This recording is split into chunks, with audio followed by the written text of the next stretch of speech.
You know, Damon, they say some quarterbacks run from the grind and others run to red line.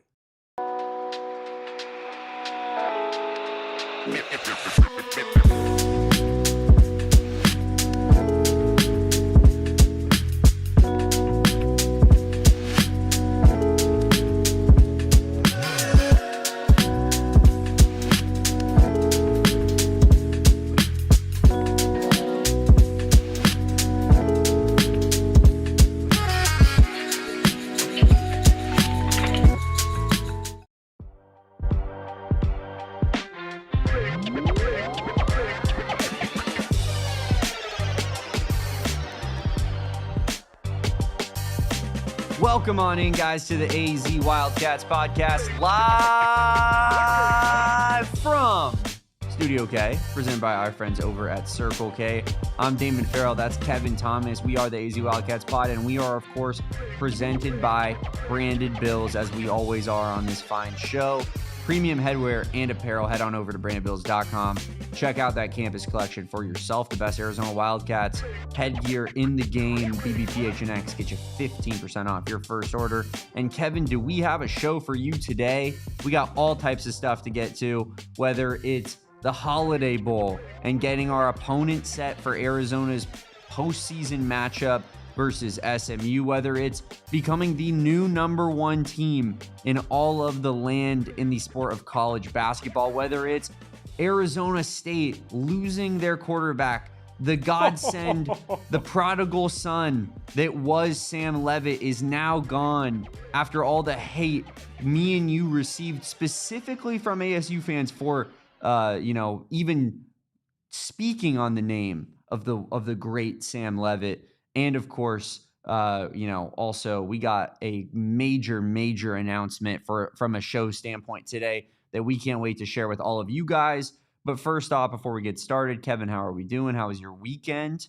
I know that it's, not always a long weekend when you got a late night Saturday tip off for the Arizona Wildcats, but did you enjoy your Sunday, my guy? I definitely enjoyed my Sunday. I did have to watch some Arizona Cardinals football. That was probably the least enjoyable part of my weekend, but I ate a lot of sweets, had a good time, and watched a lot of basketball this weekend. So life is good in my hood, Damon, and I'm happy to see everybody here in the chat as well. Fans of the number one basketball team in America in the chat, represent. Drop your turnover sword emojis if you're feeling froggy. And Damon, I feel good. We do have a packed show, as you alluded to. We're talking Sam Leavitt leaving. We're talking Dovydas Buika, new 6'6" Lithuanian Arizona target that we're going to be talking about. He recently took a visit with Tommy Lloyd in Arizona. We're talking top 25 being number one. Does it matter? And a whole lot more. Holiday Bowl, big announcement. Alabama, a little bit of talk there as well. Damon, how are you doing? Because I know for a fact, being number one in the country, I know it's not everything to you because you are, like many others like me, waiting for some real success when it matters in March. But you're just just a boy from Tucson. How does this feel, waking up number one on a Monday and Sam Leavitt leaving in the same day? It really is a fever dream right now for Arizona Wildcats fans. I got a text from one Bo Brock today, and it just said, what a day to be Damon Dog. And I said, what a season to be Damon Dog. Because all I've done all season long, Kevin, is just nail prediction after prediction after prediction. I was trying to tell ASU fans, trying to teach them something about their own team. But benevolently, I would argue, I was, out of the kindness of my heart, Kevin, I was trying to say, hey, guys, let's slow our roll a little bit, huh? Let's not get expectations too high, because Sam Leavitt is not that guy, pal. I believe those were my exact words, and I was clowned for saying such. I feel great. I feel vindicated. I feel like the Cats are on top of the world. I can't wait to play in our Holiday Bowl matchup. I can't wait to get out to San Diego. I mean, what a time to be an Arizona Wildcat it is right now. Like this November, December stretch. It's special. There's no other way around it. It's special. I mean, I was telling people in one of our recent, I think, what a life, football or basketball post games, Damon, like this is a time you got to relish as a fan. Like this kind of stuff does not happen very often. Your basketball team's number one, your football team is top 25 with a bowl game in sight, and the rival team's quarterback is headed out the door, and the team is disrespecting him on the way out. Not the team, but the fans are disrespecting him on the way out. We got signed photos being renamed and soiling the name of Sam Leavitt. And I think this is honestly all coming up Wildcats, man. This is all coming up Wildcats. And I love it. And I'm very happy about it. When I woke up this morning. Me personally, I find it so odd. I found him to be such a likable player. How could you not? I, for one, I can't believe that he would leave them at the first opportunity when the going got tough. Like he might be the first guy who is like the first high-profile player who's entered the portal. I believe it was across the country. I believe it was Ralph Amsden who put out, maybe it wasn't like a tweet or maybe it was in the ASU chat, but they were talking about it on their podcast this morning, the Breaking Pod.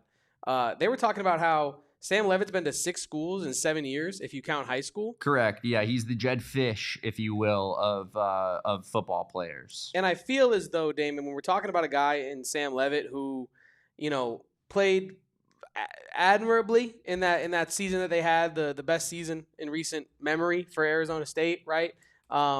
They had this inflated sense of who Sam Leavitt was. And then Sam Leavitt comes out this year, struggles to start the year, then unfortunately does get injured, right, and is unable to finish the season. And now there is going to be a lot of revisionist history on Arizona State's side. Oh, my God. Like, we didn't really need him anyway, and he's kind of this, and he's kind of that. We were winning with Jeff Sims, and it's like, yeah, you're right, guys. We were the ones the first people that were trying to tell you that the whole time when you guys were celebrating this dude as the Heisman after beating Texas State, when 1 week prior he had 82 yards and lost you the game against Mississippi State. Yeah. Like, this was obvious as hell. And there was an 8-point per game drop off from 2024 to 2025, Kevin, up until the point that Sam Leavitt went out with injury. That is before Jeff Sims started starting at quarterback. That's coincidental? No. That happened because Sam Leavitt is a god, and ASU brought back this such a continuity on offense, or did that happen because you lost a true generational player in Cam Scadaboo, and that dude is not easily replaceable?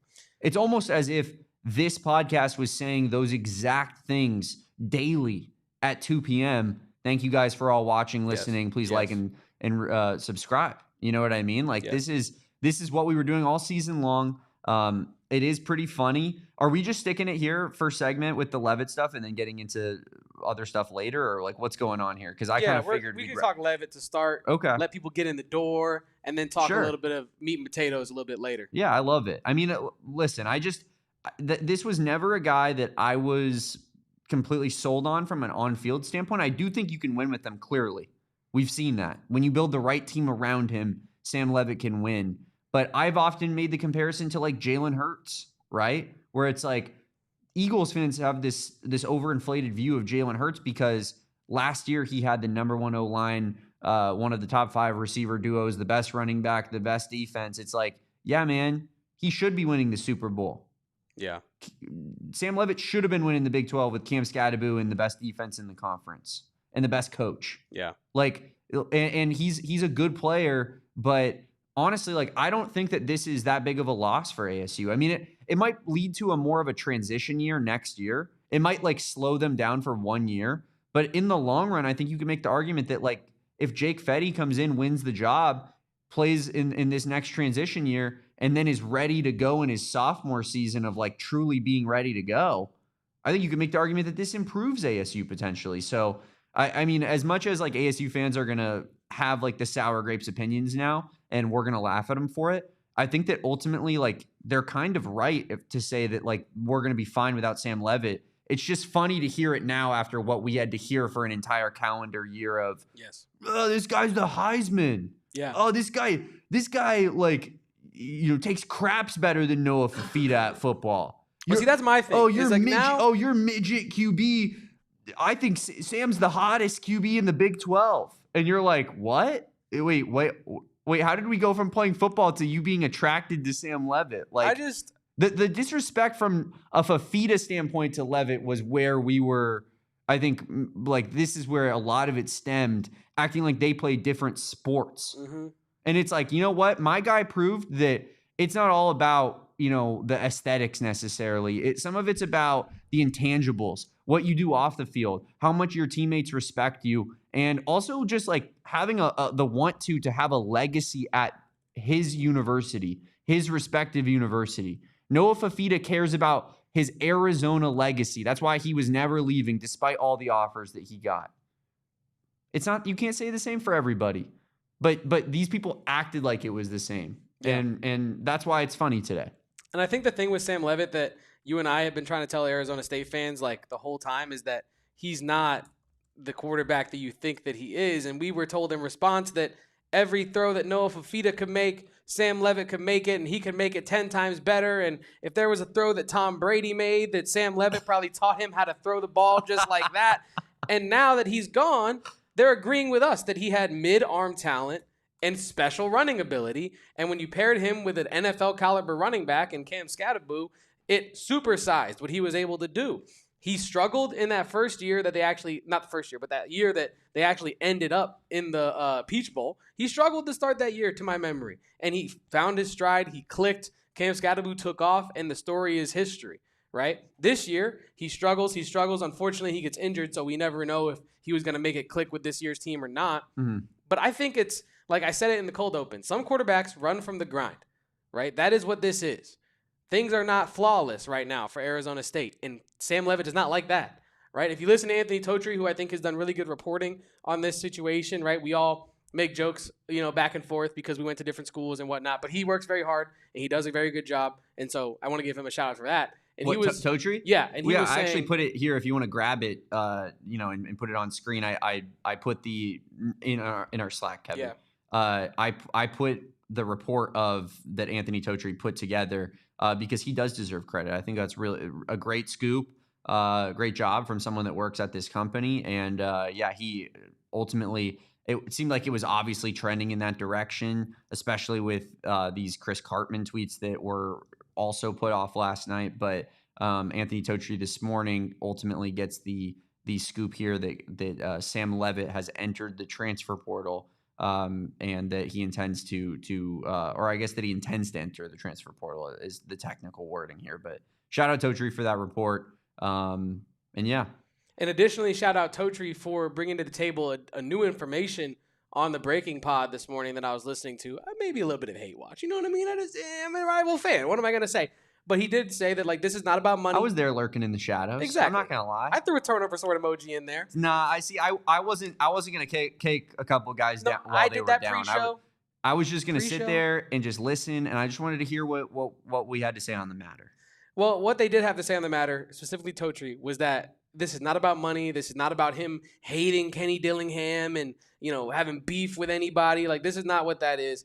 This is Sam Leavitt trying to put himself in the best position possible to go to the NFL, right? And play behind maybe an NFL quality offensive line potentially somewhere else, whether it be the Big Ten with Oregon or the SEC with LSU or the ACC even with Miami. He wants to go to a place where he feels like he's got behemoths in front of him that are going to help him get to where he wants to be in the NFL. That is what Totri was saying this morning on the pod, according to what he's been told. And to me, I feel like you can say all this stuff you want about him having such high admiration for Kenny Dillingham and him still loving Arizona State and him having nothing but respect for Marcus Arroyo and his teammates that he's gone out there with. But I feel like not showing up to the banquet dinner last night or the night before or what have you, whatever it was, I think it's a massive slap in the face to Kenny Dillingham. And I think to sit down with him and meet with Dilly and tell him, yeah, honestly, I respect the hell out of you as a coach. Thanks for helping me out. But I don't think that what you're telling him when you say this is, I don't think you can do your job. I don't think you can protect your quarterback. I'm your quarterback and I don't feel protected. So if that is the case, if that is the reason as to why he's leaving, I do think that it's a big slap in the face to the coaching staff, to Kenny Dillingham, to his offensive linemen as well. I know that they didn't do a great job protecting him this year, right, to the extent that he eventually got injured. But, yeah, I do think that the reasoning for him leaving is a little bit of a red flag. It's not a full red flag, but it's definitely an indicator that Sam Leavitt is in it for Sam Leavitt, and if he does not think that the situation is what's best for Sam Leavitt, then he is going to get out and find greener pastures and forget grinding it out Forget staying with your people that you've been in the trenches with. We're cold-blooded. Forget all that. It's about how quickly can I get a shortcut to where I want to be. And that's kind of what this has revealed, in my opinion, about the way he's looking at this whole football thing. Yeah, I mean, I don't know if I got to be a little bit careful here, but I don't know if it's obviously pretty clear. Like, I think me and Kevin both find Sam Leavitt to be pretty unlikable. Whether that's his attitude, whether that's the things that we hear behind the scenes, doesn't seem like a likable dude. Seems like he's in it for himself. Has his family members pulling strings left and right. PR team working overtime, as we know, Kevin. Like it's ridiculous. And for, not to cape for ASU, but that this dude was a second string / third string quarterback on a bad Michigan State roster. Mm-hmm. Sam Leavitt comes to ASU. Kenny Dillingham brings him in and entrusts him with the keys to the program over a 5-star in Jaden Rashada. Changes his life. Over Jeff Sims, who, despite being kind of a joke, Sims emojis in the chat, please. He is a quarterback with a lot of, Power 5 experience at Georgia Tech and Nebraska. And Sam Leavitt is handed the keys to the program and being told that he is the guy, being propped up as this guy, right? And then his first opportunity where things get a little bit murky, things get a little tough, he's out the door. Yeah. It's short-sighted. It's honestly pretty insane. And as Lost Highway says, ASU did a lot for Sam Leavitt. Yeah. Jordan Tyson? Yes. Is that the best receiver ASU has ever had? Cam Legitimately. Scadaboo? That is the best anybody? player ASU has ever had. Flat out. Yeah. It's either him or Terrell Suggs, probably. Mm-hmm. So we're talking about that's the kind of help you've been getting. Kenny Dillingham is on his way to being, maybe second best coach maybe in ASU history, depending on how long he stays after Frank Kush. You have that kind of help around you. And you're saying, I just don't trust you guys. You know who will build a team around me? Miami, who can't even make the ACC championship game 2 years in a row, despite it being the ACC. I believe that if he goes to an Oregon or an LSU, that they'll have the lines that he wants. For sure, to have. but I don't think that's where he's going to end up. Yeah, even a Texas Tech, I'll give him Texas Tech. They'll get the lines situated for you, my guy. But it's the Virginia Techs of the world, the Floridas, the Miamis, where I'm like, good luck, man, good luck. I just I think it's really short-sighted. I think it's I don't think it's about, as Totri reported, that it's not about the money for him, but I don't know. It is funny to kind of just sit on the mountaintop here and just laugh at him a little bit. I'm not gonna lie about that. No, it is nice to do that, and that's kind of what I was saying. They can say, and not they being Totri, but Leavitt Camp can say what they want about why he's doing this and whatnot, but it does feel like he wants the easiest route to the most money. He's prize fighting right now, is what he's doing. Who gives me the easiest level of difficulty to play for the highest amount of money, right? And I think that is kind of what that is. I think it's kind of undeniable to say that. But I mean, I see a lot of people making comparisons to Jaden Daniels. I think this is way worse than Jaden Daniels. Ooh. ASU was falling off of a cliff when Jaden Daniels jumped off ship. They started getting recruiting violations, and now you could make your comments about ASU's recruiting violations stemming from Jaden Daniels' mom, and that is in large part, there's something to that. But that's also in the name of helping the team win. Everybody knew what was going on. Mm-hmm. So to claim ignorance or point blame at the Daniels family solely when you're collecting money off Jaden Daniels' mom's credit card, that's crazy. That's crazy behavior. And then they trashed Jaden Daniels' locker. And he went to LSU. Yeah. Probably got a fat payday when ASU didn't have the same NIL resources. Mm-hmm. Won a Heisman, right? And ASU had not been competing at the top for a college football playoff like Sam Leavitt did. Sam Leavitt is making $4 million, $5 million, I'm pretty sure. And he's looking for more money, better opportunity in his eyes, and the first train ticket out of Tempe. Yeah. The people that helped prop him up to this point. Yeah. I think it's pretty crazy. And no, Bill, we're not gonna do that all day. We were, as Kevin said off the top of the show, we're breaking down a little bit of Sam Leavitt, letting people get in, getting warmed up a little bit, getting some jokes off, maybe laughing a little, loving life. And then we're going to talk about the Arizona Wildcats as we get situated here in just a few seconds. But if you were unfamiliar, it was reported last night. I do have these tweets here, Kevin, from Chris Cartman. Hopefully they are in order. Yeah, here we go. Chris Cartman breaking: Sam Leavitt was the lone captain not at ASU's banquet last night. Per several people in attendance, the other captains went on stage individually. When it came time to honor Leavitt, Dillingham told the audience that he wished him well in whatever his future may hold. Went on to say, Kevin, while quote tweeting that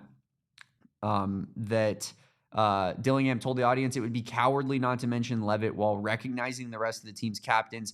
Even though he wasn't there, 3 people in attendance told Chris Cartman, and then goes on to say it was taken as irony by some people in the audience because Leavitt was the one who had no-showed. There were also some speculation, Kevin, that Dillingham was getting a little bit emotional when talking about Leavitt. Yeah, all in all, just kind of a crazy move. Like, even if you're leaving, I think people can respect you leaving. I think it's the matter in which you leave that people will take issue with. Yes. And it's the Jed Fish thing. As it seems, he's been 1 foot out the door since the second he got injured. Mm-hmm. It seems like he honestly, and I hate to speculate in this way, but it seems like he could have kept playing, but he realized that the season was not going the way that they needed to, and that he had bigger goals ahead, being that they were not at ASU next season. So he said, cool, I'm going to get this season-ending surgery. I'm going to let you all do your thing. Jeff Sims, congratulations on your Player of the Week awards. I'm not going to congratulate you myself on that in a public setting, but shout out my guy. And then just leaving games early and not going to the football banquet and whatnot. Like, it just seems like this has been a long time coming, and now it finally becomes official. And the people and people owe Pete Nakos an apology. Yeah, they do. They definitely do. But as you alluded to earlier, this is not the Sam Leavitt podcast, but we did want to do a little bit of a victory lap, and we did want to talk about it, give our takes on it, because some people on Twitter, we've been talking about it with them as well. So we're going to take a quick break here on the AZ Wildcats podcast. And when we get back, we're talking about a new recruiting target for Tommy Lloyd in Arizona from Lithuania. Dobby, all that and more here after our first break on the AZ Wildcats pod. Stick around, leave a like, don't go anywhere. Drink your water as well.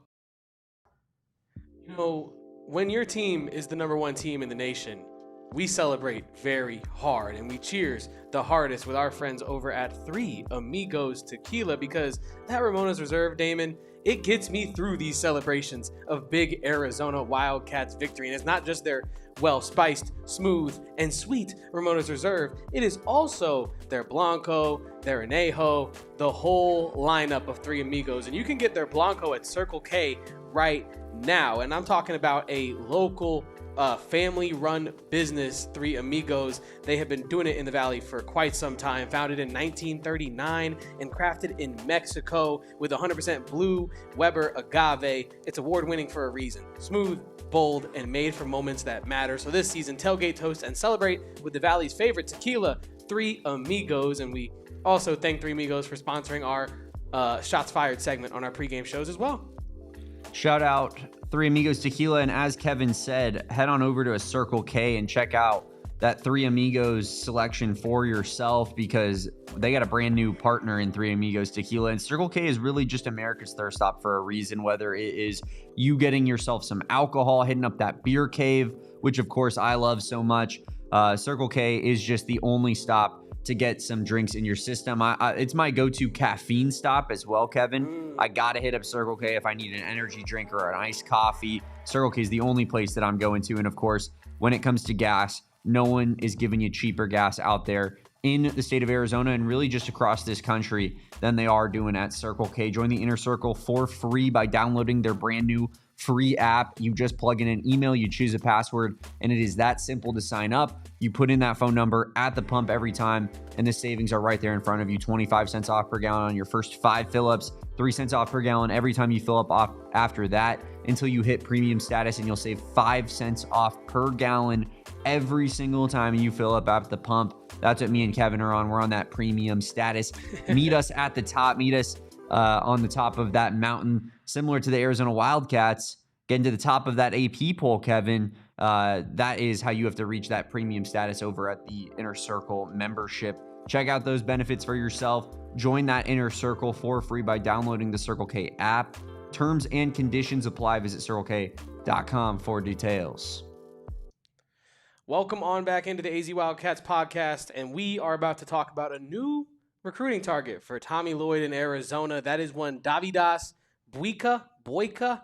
Not quite sure the pronunciation on that yet, but Joe Tipton put out some news today that the 6'6" Lithuanian guard / wing visited Illinois and Arizona, and he came out and said that he does not have any other college visits planned at this time. So right now you'd have to assume this between Arizona, the two Mr. Passports, Tommy Lloyd. It's on brand. It's on brand for Brad Underwood and Tommy Lloyd that they're fighting it out, duking it out mano a mano for a Lithuanian basketball player here. 1,000%. So he is a class of 2026 prospect, so there's still some times for some other teams to swoop in and get a visit scheduled with him. But right now, it seems like Arizona and Illinois, as you said, duking it out. They're putting up the dukes for the 6'6" Lithuanian. He's a 4-star, as rated by Rivals. He previously played for BC Zalgiris in Kaunas, a professional club that competes in the EuroLeague. And apparently, according to the On3 article, they are a club that is known for developing high-level talent. He is right now currently playing for BC Jonava Hippocrates in the Lithuanian Basketball League.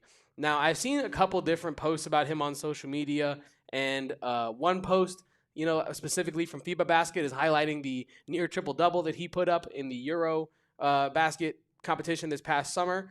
But there's another where it's his stats from like his league are highlighted, and they're a lot shorter. They're a lot smaller of stats, and they're quite honestly quite unimpressive. But I think I'm not trying to compare them as players, but hear me out. I think we're looking at like a Kharchenkov situation where when you look at his stats from like Bayern Munich, you're like, are we sure this guy's like a good basketball player? Right? And then you kind of see what he does against similar level of competition to what he actually is. He starts balling out, right? And like I said, he stood out. He played very well at the U18 Euro basket put up by FIBA. He put up 12 points, 5.9 rebounds, and 4.9 assists a game. That's pretty damn good to me. And also, 1 year prior in the FIBA U17 Basketball World Cup, he put up 14.5 points, pretty much 5 rebounds, and 5 assists. So he seems like when he plays among players in his own age group, he seems like one of the stronger players on the court at any one given time. He was he was the best player on Lithuania's team for the U18 Eurobasket. Really helped them impress a lot of scouts this year. He turns 19 in January, and I feel like he is a good passer, and I feel like I think he has great confidence with his shot. I don't know if his shot is actually good. I don't know if his shot is actually reliable because, like I said, his stats with his pro team are not impressive, especially with the three. He's like a 12.5% three-point shooter.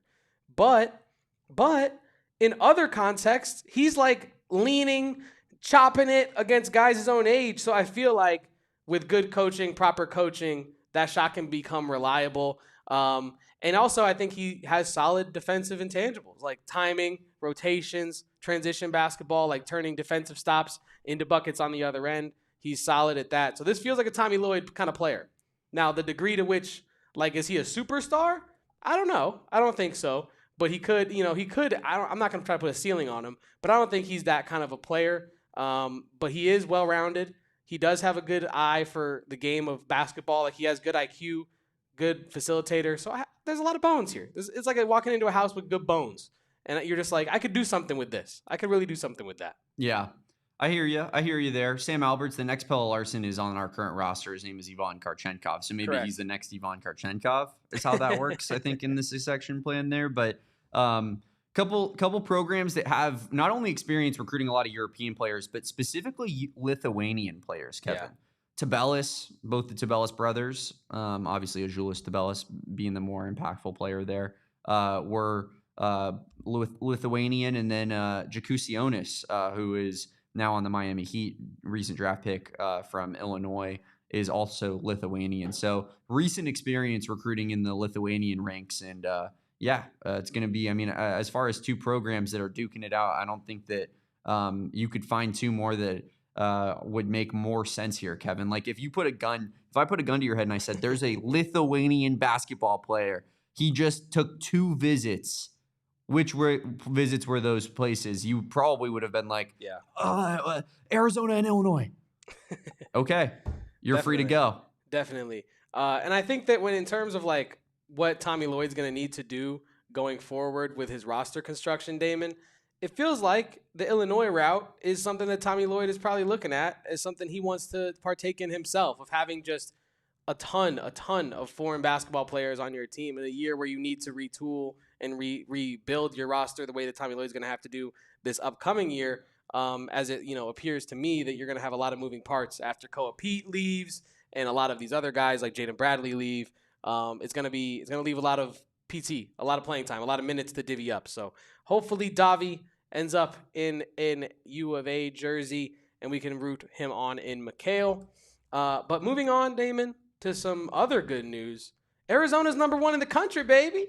We number 1 in the AP, just like we knew we would be, just like the eye test proves, just like, I know the metrics don't prove it. Ask any Michigan fan that. They'll get in your replies and say, but the metrics, Kevin, the metrics say that Michigan, they're actually the best team since I don't even know when. And Arizona, I don't care. The team that I am watching with Arizona, that's the best team in the country.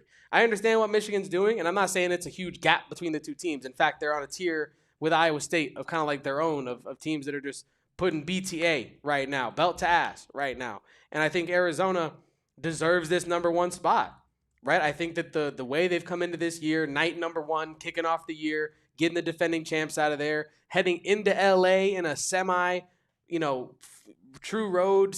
environment, getting UCLA dispatched. Yeah. True road environment in Connecticut, getting UConn dispatched. Auburn comes into your house. You blow them out of the water like they were Norfolk State. And it's a team that I think deserves this number 1 nod. If not now, when? Right? If not now, when would you rank Arizona number 1? I heard the Michigan basketball team, I heard it was actually Dusty May and Yaxel Lendeborg. I heard Yaxel taught him and his offensive line how to like set a block and set an edge, and then Dusty May was like, here's the defensive read you're going to need to make. Yaxel Lindenberg actually taught Taylor Lewan how to block there back in the day at Michigan, and pretty sure he taught Perry Ellis how to play basketball too. That's how long Yaxel Lindenberg has been in college basketball. I'm kind of predetermined to the point that Lindenberg is going to win Player of the Year. There's nothing we can do. There's nothing we could do. They're going to give it to him. My people they can't will wait to give it to him. And we'll get a plan of action going to make sure that it's going to be a Sweet 16 exit, though, Kevin, so it's fine. Anyway, this number 1 team in the nation, the Arizona Wildcats, we have a new graphic here thanks to Noah of our top 25 men's college basketball poll. As you can see, Arizona comes in at number 1. They got 33 first-place votes. Michigan with 19 coming in at number 2. This is, I think, one we could talk about, Damon. Duke and Iowa State at 3 and 4 respectively. I think you could make an argument, despite Duke having 10 wins, that Iowa State should have got that 3 spot, because Duke was 4 last week. So you could have kept them at 4 and moved Iowa State up to 3 for their absolute beatdown of Purdue. I think that might be warranted. But overall, I don't have too many issues with like the way the top 5 is configured as of right now. But Arizona, most importantly, number 1 on this list. Yeah, number 1 on this list, wins over number 5. Opportunity to get a win over number 12.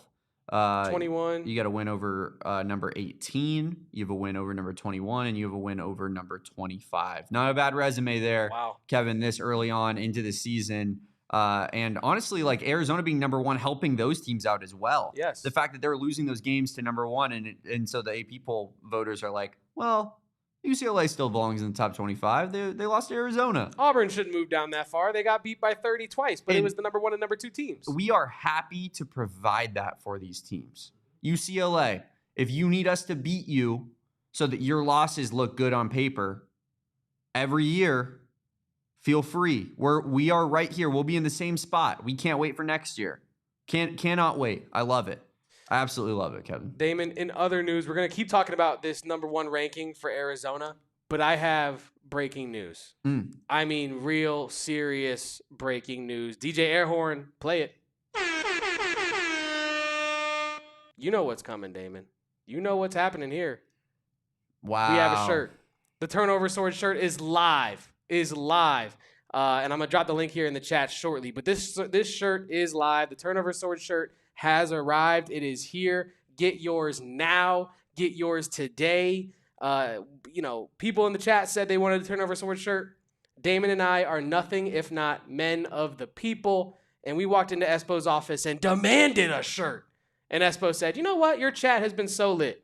Your chat has been so supportive. Your chat has been so nice, so sweet. They've been bearing down all season under the Brent Brennan era. And we wanted to represent Redline. And we wanted to throw this puppy on a shirt. The Turnover Sword shirt is here, complete with a dead devil on the top. Get yours now. The link is in the chat.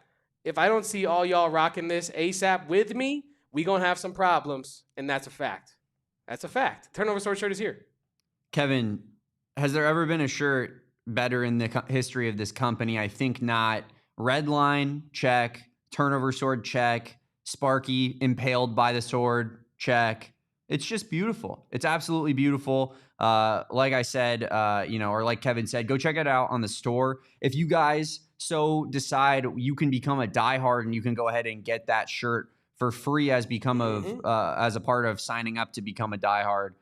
So just something to think about there. And then you also get future discounts on all future merchandise that we might sell. And also, I will say, like, the sales of this product will impact future merchandise that we can get down the line. So if we can get shirts sold here, that's going to do a big favor for us in terms of trying to get cool products made for you people consistently. So let's run it up. Let's get some Redline in your life. And I believe, to my knowledge, Kevin, that's the only Turnover Sword shirt I've ever seen. Yeah, we've been talking about it on this show for a while. Like, who else has a Turnover Sword shirt? We do. Buy it. ALLCITYNetwork.com/store. Yeah, and right now, Jamon, it is just in navy. But maybe if it's selling crazy, maybe they think about putting it in red. Maybe. But yeah, navy right now is what it's looking like. And damn, does it look good. One more look at the shirt. Ooh. And may I throw in as well, if you guys do buy it, screenshot it, send it to us on Twitter. Yep. At the PHNX_Wildcats account, at both me and Kevin. We will not only follow you from all three accounts, make sure that we're following you from all three accounts, but we will retweet you. And of course, we will use it to help encourage other people to get in on it as well. So appreciate everybody who will be supporting and be getting that shirt, because I cannot wait to get mine. And yes, Indigenous Raptor, I believe that this shirt will boost your acceptance into Arizona, but allegedly, legally, I don't think we can claim that. But I will say that any admissions officer or admissions person that sees you in this shirt knows what kind of person you are. You have Redline, you are accountable, you execute, and you put forth 100% effort. So if that doesn't get you admission to Arizona, maybe your admission letter should be an outline of how Redline is a thing that every person at the university should do, and how it would boost the university to be the greatest university in the world, not only in our hearts, but in everyone else's hearts. If we all just followed Redline. I also I have to say, and like, this is one of those jokes where it's like, it's funny when we say it and when we make fun of it, but God help anybody else who makes a joke like this. There's a Family Guy joke from back in the day, and they're like, oh my God, that's almost as hard as it is to get into the University of Arizona. Yeah. And then it's just a doctor with a stethoscope in on a dude's heart, and he goes, yup, it's beating. Welcome to the Wildcats. And so, whenever someone's like talking about boosting their acceptance, I'm like, I think you're going to be all right, Indigenous Raptor. I believe. Hashtag I believe. But also, if anyone else makes that joke, we're coming for you're your cooked. throat. It's over. Yeah, you're cooked, and it's over. How effing dare you is what I say. But yeah, let's run up these Redline t-shirts here. Link is pinned in the comments as well. So if you're in the live chat here watching it, link is pinned.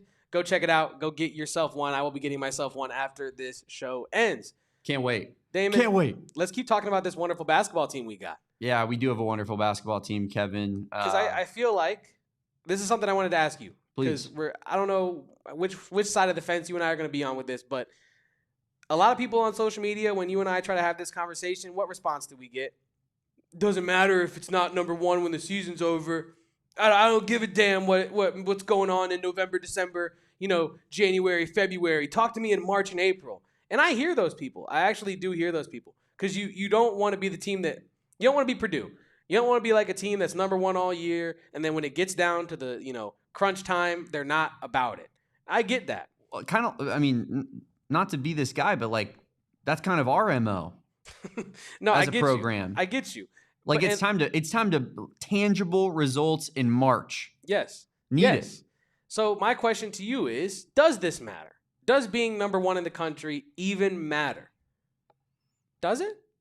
I think it matters for recruiting. I think it matters for notability of the program. I think it matters for notability of one Tommy Lloyd and how he gets respected across the coaching circles in college basketball. But at the end of the day, it's a pretty minuscule impact on the final result. If Arizona was number 2 and Michigan was number 1, I'm not sure that it changes anything at all. So no, in truth, it's pretty inconsequential. But from a fan standpoint, like I think that like we absolutely should be celebrating stuff like this. This is the moments that you do celebrate as fans because you don't get them all that often. We've been number 1 before. It's not like it's like never happened, but it's also semi-infrequent, right? So it's like we're going to celebrate it when we get the opportunity to, and we absolutely should. But I don't think the program's doing it the same way. I hope the program's not feeling about that the same way because as Kobe would have said, job's not finished and it's not even close to it. But it's a great start. And now, like, people are coming for your top spot. I think Arizona already has a bit of a target on them. But when you're number 1, you have the biggest target on your back of all targets possible.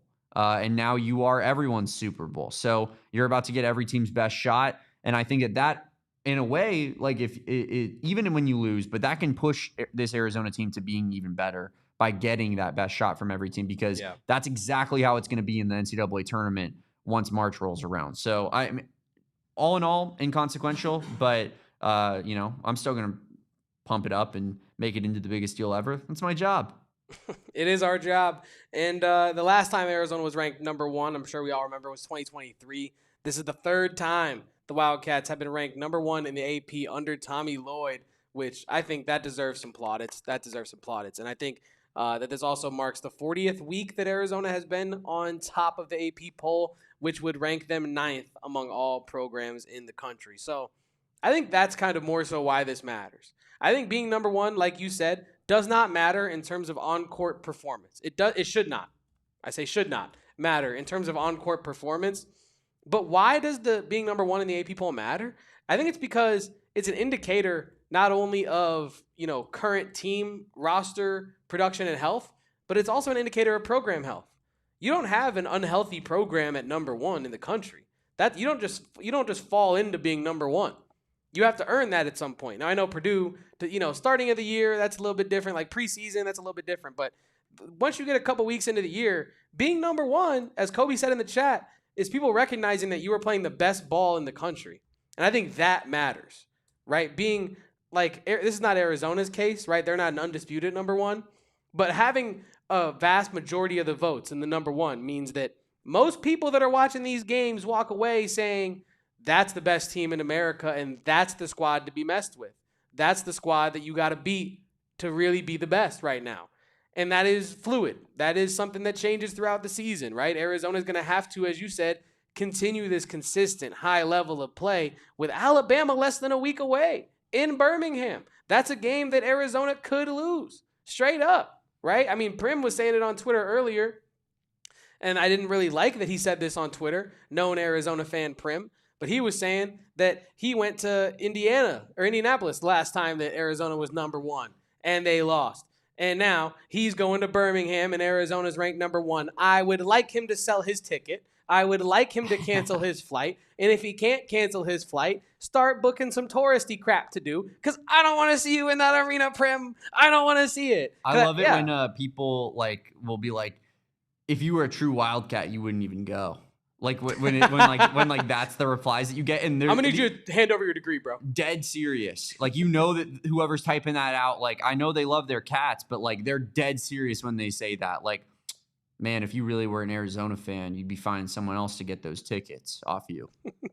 Relax. You'd be so superstitious you would deny yourself joy in this life. that you only get one of. But yeah, Damon, I think it doesn't matter being number one in the grand scheme of things. When we look back on this season, if we're remembering it by Arizona being number one in December, something went wrong, right? And we have a lot to talk about in terms of what must have gone wrong with the season. But like I said, it matters in terms of recognition. It matters in terms of recruiting, because we know it does. We know it does in recruiting. Koa Peat came into the season when asked by Saul Bookman at Team USA trials why he chose Arizona. He said for a litany of reasons, but also because they give me the biggest stage. They give me a stage to perform, to show off my talents that other schools do not provide me the stage to do so. Because who's Koa Peat's first opponent? National champion Florida. What did he do? Prove himself. And now Koa Peat never has to score 30 in a game again at Arizona. And what does the casual basketball follower remember Koa Peat for? What is the earworm moment that everyone's going to remember Koa Peat for this year? 30 against Florida. If he does not have another good game the rest of the year, right? Like, it gives you a stage to showcase who you really are as a player. And I think Arizona being number one matters in that sense.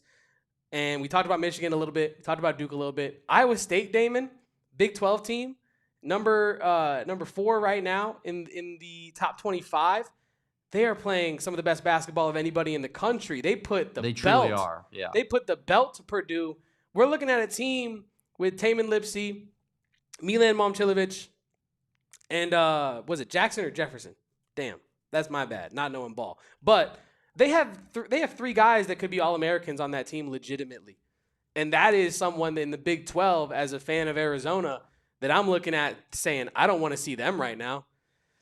I think Arizona could beat them. I think Arizona's the better team, but that is not a team I would like to see. Like, who would you rather play right now? This is a fun game of hypothetical what if that ultimately is fruitless, but would you rather play Houston or Iowa State right now?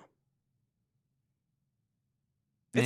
It's a tough question. Maybe Houston, because Iowa State seems to be kind of peaking. Not to say that they can't get any better. I know what you mean. But like they're playing really good basketball right now. And Houston does rely on some freshmen pretty heavily. So like it might be a better time to get Houston right now than on Iowa State, who, maybe down the line, like Houston continues to do this a little bit, and Iowa State, like, how much more than this level can they truly play at? Because they're playing at an insane level. I mean, 81-58 at Purdue. At Purdue. I don't know what Matt Painter's record is at home, but I feel like it's pretty sparkly and impeccable. I would not guess that he has more than like 10 losses at home. Like, he and Purdue have put together quite the squad. And so for Iowa State to walk in there, do what they did to them, that is tough. I think I would rather face Houston right now. To your point, I think they're a little bit younger, a little bit less experienced. They're not going to be as good as they are now as they will be in March. And I think there's a chance that, like you said, that this is the best Iowa State team we're going to get. I don't think that's the case. I think they are going to continue to get better, at least for a little bit. But it's a chance that this is their peak, blowing out Purdue on the road. And we know Taman Lipsey struggles to stay healthy, and that's not in this hypothetical. But I'm saying, like, in terms of them peaking, this could be their peak. I think I'd rather see Houston right now than Iowa State. I think I agree with you. Even though I think ultimately Houston is, when the season is said and done, I think they will be the better team.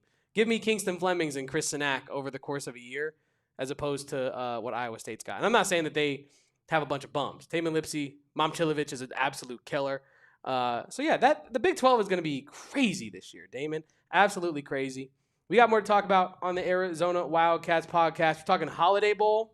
We're talking more merch on the AZ Wildcats podcast and a little bit of Alabama preview. All that and more. Drink your water. Leave a like. Stick around. Don't go anywhere.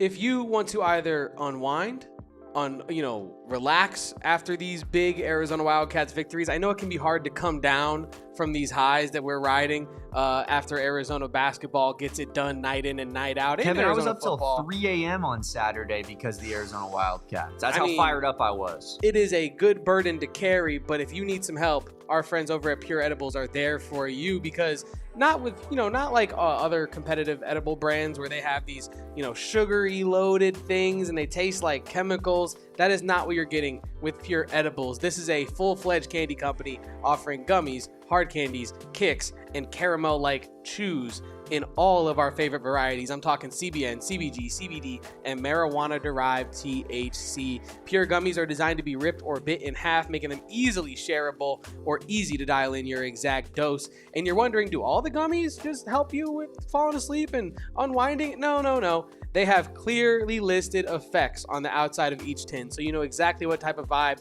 you are getting into. So if you're in Arizona, swing by one of the over 130 dispensaries and find yourself some Pure Edibles in all of the Freedom State of Arizona. Shout out Pure Edibles, and of course, shout out Brandon Bills for always sponsoring this podcast. I'm always rocking Brandon Bills. Kevin, he's been up in his Brandon Bills hat game recently. As you can tell, he's got that Phoenix hat on. And if you guys need some custom apparel for your business, your local business, small business, even a bigger business like ALLCITY Network, we got a whole branding deal with our friends at Brandon Bills where they make us custom hats. We just released 2 new ones. Check them out for yourself at our ALLCITY Network store that we have going on. Kevin, would you find me the URL for that guy? Yes. Please. And then head on over to brandonbills.com and check out the great campus collection that they have for Arizona Wildcats hats. They are the only Arizona Wildcats hats that I am rocking these days, and it's because they have truly the best collection, the campus collection in the game there. If you guys go to Tucson, you're going to any sporting events, all you're seeing is Brandon Bills left and right all over the place. And for good reason. They're so comfortable. They have all the styles, whether it's a trucker, a fitted, a beanie, a snapback. They got it all for you. And they, of course, have it all in the Arizona Wildcats branding that we love so much and hold so dearly close to our hearts. Kevin, head on over to brandonbills.com. Use our promo code of BBPHNX to get 15% off your first order. That's again at brandonbills.com. Check out that campus collection and check out the best custom apparel in the game. Link to our new hats, brand new with Brandon Bills, will be in the description right now. So make sure to click that link and tap in with all of the best PHNX hats in the game. Thanks to our friends over at Brandon Bills. Thanks to Brandon Bills, not only for sponsoring this podcast, but for these hats. I know, Jamon, I know, but these hats are worth it. I mean, look at these things. That one on the right, that far one on the right. It's already been ordered. It's in my pocket. It's already been ordered, Kevin. It's in my cart right now. That ALLCITY PHNX Phoenix Suns Sunburst one is beautiful. If you're a boat guy, if you're a boat girl, you love a yacht, maybe you're in the armed forces, that one on the far left will get you right. So armed forces. What? Put some respect on our armed forces. No, I got plenty of respect for the armed forces. In fact, I'm disgracing my family line by not joining the armed forces. Me too, actually. Shout out to my dad. Yeah, me too. I just thought that was a funny way to describe it. That's just what I think when I see that. Like, what do you call that little like olive branch like thing? Yeah. Little leafery, little winery. But yeah, make sure to check out our new PHNX Brandon Bills collab. I'm happy to be rocking those. We do have some custom Phoenix. That's on our website as well. So check that out. I know we're pushing out a lot of merch today, but it's good merch. We got our shirt. We got the hats. Make sure to check it out. One more shout out for our very special Turnover Sword shirt, exclusive at PHNX. AZ Wildcats podcast Turnover Sword shirt. One more time with the air horn. You know I had to. But Damon, to wrap this up on today's show, because we are going to be previewing Alabama a little bit later in the week, probably Thursday, Friday. We're talking Holiday Bowl, Damon. The Arizona Wildcats are officially in the Adia Barnes Bowl. The Holiday Bowl against SMU. And how are we feeling about that? I feel like Erica Day may. It's the Super Bowl for like her. This is everything to her. This means everything to one Erica Day. That's how I feel about it, Kevin. Yeah. But in all sincerity, like I think this is about the caliber of opponent I was expecting. I know there were some rumors about like Miami, and if they missed the playoff, them potentially being in the Holiday Bowl.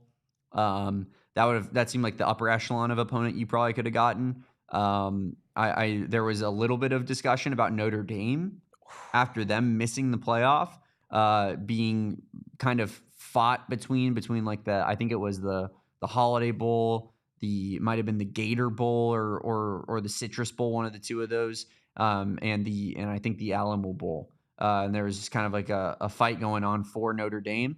Ultimately, Notre Dame, the thought of having a lineup against Redline and the Arizona Wildcats, they said, We're done. Yeah. We don't even want to play. We don't even want to suit up. Freeman's scared of Brennan. We got to play those guys. I don't even want to suit up. So that's what Notre Dame ultimately decided to do. Call it a season because of the Arizona Wildcats, and I get it. I really do. And shout out SMU for taking on the challenge, Kevin. This is an SMU team that's lost to Baylor. This is an SMU team that's lost to TCU. This is an SMU team that Arizona should beat, in other words. Back in the Big 12 blender. In other words, this is an SMU team that Arizona should beat. Yeah. And both of those are rivalry games in a sense because they're both in Texas, especially the TCU one, because that's the battle for DFW. That's the Sonny Dykes Bowl as well. Because if you remember, Kevin, Sonny Dykes was SMU's coach before he went to go be TCU's coach, which is kind of funny. Yeah. But yeah, you got to get this W, I think. You've played better teams. You've beat better teams. And I'm excited for it. I can't wait. It does feel a little weird. Like usually, Holiday Bowl feels like you're going to play like a Big Ten team, typically. Yeah. Like I know in the past we played Nebraska, and the last time we played in the Holiday Bowl, when they had Ndamukong Suh, and we don't need to talk about what the final score was. Gross. But yeah, like it's ACC feels a little weird, feels a little gross, but also the ACC sucks, so I expect a W. Yeah, I also expect a W, and honestly, when I was talking to Noah about this earlier, new Arizona Wildcat fan, Noah Wolprecht, that for me, Noah Fafita is already the GOAT. For me, he's already the greatest quarterback the program has ever seen. I understand what Nick Foles has done at the pro level, but in terms of what they've done at college football levels, Noah Fafita is my personal greatest of all time Arizona quarterback. I hear the arguments for other quarterbacks. I do. I'm not trying to disrespect any other Arizona legends, but for me, Fafita is my guy.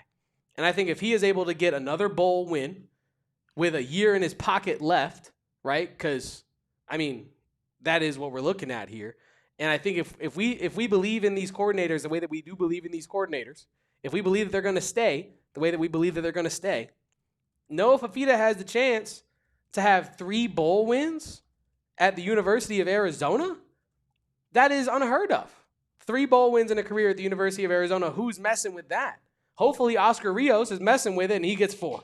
You know what I mean? But jokes aside, Noah Fafita has a chance to really cement himself with this program as not only one of its greats, but potentially the great in terms of what he means to the city of Tucson and what he means to Brent Brennan's program, what he means to the time of these last 4 or 5 years here supporting the U of A. So I'm pumped about not only this bowl game, but the prospects of another one next year, because it means we could be talking about the GOAT. The GOAT! Noah Fafita. That's why he's the GOAT! I know I pushed back initially when you kind of brought it to the table earlier on this season, but I also don't know if I necessarily expected us to run the table at the end of the year. And now Fafita has done that twice. He's done that twice in 3 years. And again, I know how bad 2023 felt, right? Or 2024. It was brutal season. One of the worst sports seasons of any of my teams I've ever experienced, if not number one. But for you to be a part of, as an Arizona quarterback, 2 potential double-digit win seasons with another year on top of that to play football, that is insane stuff, man. And if he gets a W, Kevin, I think that I would have to revisit it and say, you know what, two double-digit seasons, 2 double-digit win seasons, 2 bowl wins in the Holiday Bowl and the Alamo Bowl, of which I've said, other than the Fiesta Bowl, that's pretty much the pinnacle of Arizona football bowl games that you get. We've never been to a Rose Bowl. Yeah. We get Fiesta Bowls every now and again. We've had a handful of them. And after that, it's the Alamo and the Holiday Bowl. And if he gets both of those under his belt, both in double-digit win seasons, it would be hard to argue that he is not truly the number one quarterback, the GOAT, when it comes to Arizona football, especially once he just starts breaking every record next season like he is bound to do, essentially. So, he's a legend. I can't wait to go out to this bowl game and see it for myself, Kevin. It's going to be a lot of fun. I got to get out to San Diego. I got to get out to my city. Yeah, as I had it in the rundown, we will be there. We will be feet on land, boots on the ground in Cali. Maybe feet in the ocean. Ooh, not too far. Maybe not even on land. Maybe not in too sea. far. Yeah, not too far into the sea because a brother cannot swim. But at least maybe we teach Kevin how to swim this weekend, or in San Diego as a family. Probably not. Maybe we do a group. We do a group beach meetup, and we all go out there and we do it as a family. Yeah. The way it was intended. Meanwhile, people on the highway are looking out like, why is there a group of 10 people helping a beached whale get off the beach, man? What's going on down there?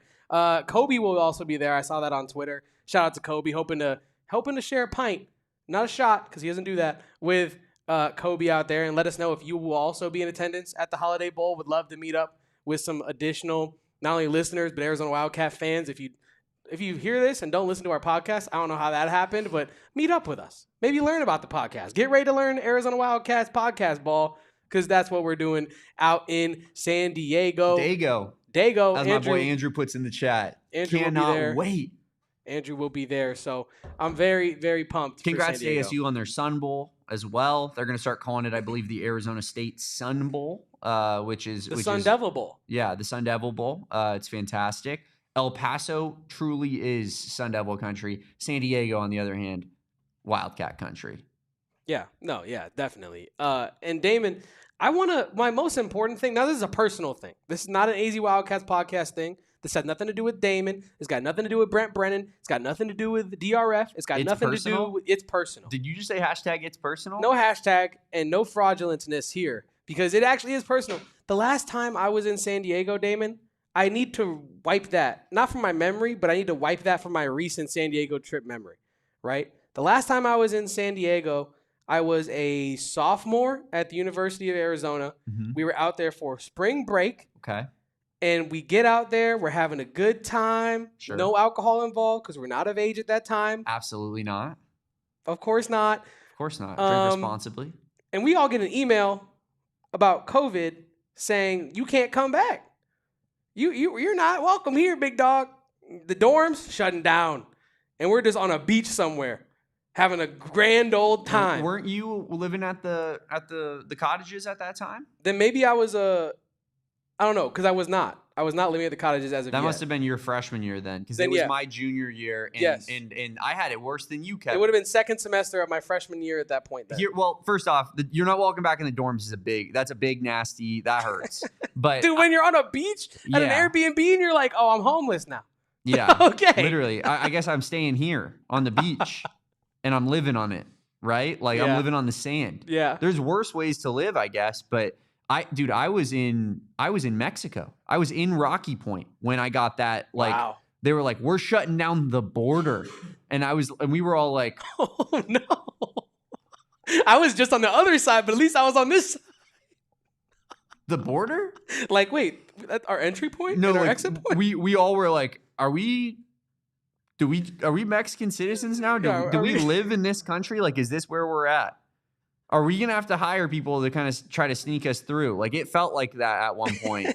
But yeah, I mean, that was wild times for sure. Yeah. Everything was fine until it just wasn't. Exactly. No, right literally. During spring break, in the middle of spring break. In the middle of spring break, Damon. But yeah, no. That was that last trip to San Diego for me. So hopefully this trip goes a lot better than that. No world pandemics getting kicked off during the Holiday Bowl would be my preference. At least let us get home first, right? But yeah, tomorrow's podcast, we'll probably talk more about the Holiday Bowl. Do we have any additional thoughts on that bowl game today? No, not really. Just make sure that you guys are getting your red line turnover sword shirts in time for the Holiday Bowl. Yes. Because we're wearing them out in San Diego. And like Damon said, if you do get a shirt, either when it arrives or once you've ordered it, screenshot that, tweet it out, DM it to us. Literally both? Whatever. We'll repost it. We'll follow you from our accounts, the PHNX Wildcats account. We just want people repping the shirt. We want people, honestly, who would have thought at the end of this year, you and I would be selling a shirt that says Redline and wholeheartedly be telling people to rep Redline around your town, because that is where we're at right now. And so, yeah, shout out to everybody that has already bought it. Shout out to everybody who it is in your cart and you are waiting to after the show to buy it. White Burrito has got it. I think Jamon got it. I saw a bunch of other people in the chat commit to buying it. So thank you all for your support of not only this shirt, but this podcast, because without your support on this podcast, we don't have a damn Turnover Sword shirt. So thank you from the bottom of our hearts. It means the world that you tap in, you drink water with us, you like our podcast, you watch games with us, And so, yeah, it means the world. Thank you, guys. It does mean the world, and we cannot wait to rep this shirt ourselves. Like Kevin said, go check it out on our website and go get yourselves those Redline turnover sort shirts because we're rocking them in San Diego. And, of course, if you become a diehard, you can get it as your free piece of merchandise as well. So appreciate everybody for tuning in to this fine program. We had a great show today, jam-packed, action-packed. Started off with a little bit of Sam Leavitt talk. Just kind of our biggest op left the city. Yeah, you know what I mean. We don't got no worries no more in terms of that until next year when they inevitably get another guy that this we're like. This is me pouring one out here for Sam Leavitt, and it's an empty bottle. Anyway, go ahead. Is what it is. Is what it is. It is what it is. I guess Kevin and Damon win again. Two wins over ASU in 2 weeks. I mean, that feels pretty special. But also, Arizona gets their bowl matchup versus SMU. We'll be previewing that matchup with SMU all throughout the rest of the week. Hopefully, we can get Justin Spears on. We can talk about it a little bit as well. Long time no Spears. Long time no Spears. We'll get him on. Hopefully, later on in the week. Of course, we still owe you guys a lot from our Big Brothers Big Sisters Boy, do we. donations. We're gonna crash the ASU pod at some point. And we should have did it today. We will give you a warning of when that will be so that you guys can be ready for that. We should have done that today. It would have been great. Breaking news, Sam Leavitt has entered the portal. Damon joins. Calling in on the eCam link when they were doing their that would have been actually the best time I call in from my bed where I learned of the news. I woke up, rolled over, checked my phone. I was like. Just incoming call from Damon Dog? Damon Dog? Say Damon Dog on the bling, bling. Just, I mean, that would have been the perfect comedic timing for your boys here. But you know what? We're nicer people than that, Kevin, so we didn't go ahead and do that. Of course, SMU preview all throughout the rest of the week. And we'll be talking Arizona versus Alabama on the weekend as we get closer to Saturday's matchup versus the Tide there. So, yeah, Kevin and I are excited to be continuing to bring you the best Arizona Wildcats coverage every single day, daily, 2 p.m. right here on this fine channel. Subscribe to the channel if you haven't done so already, and like this video, rate and review on your favorite podcasting platform, even if you're a YouTube watcher. That helps us out so much to try to just reach brand new audience. Run up those Redline shirt numbers. Follow Kevin at KevoPost. Follow me at Damon Dog. Follow us at PHNX_Wildcats. And we will catch you on a Tuesday edition of the AZ Wildcats pod. But until then, peace out. Bear down. And go Cats. I don't give a piss about nothing but beating the Tide. We all silly like the mayor.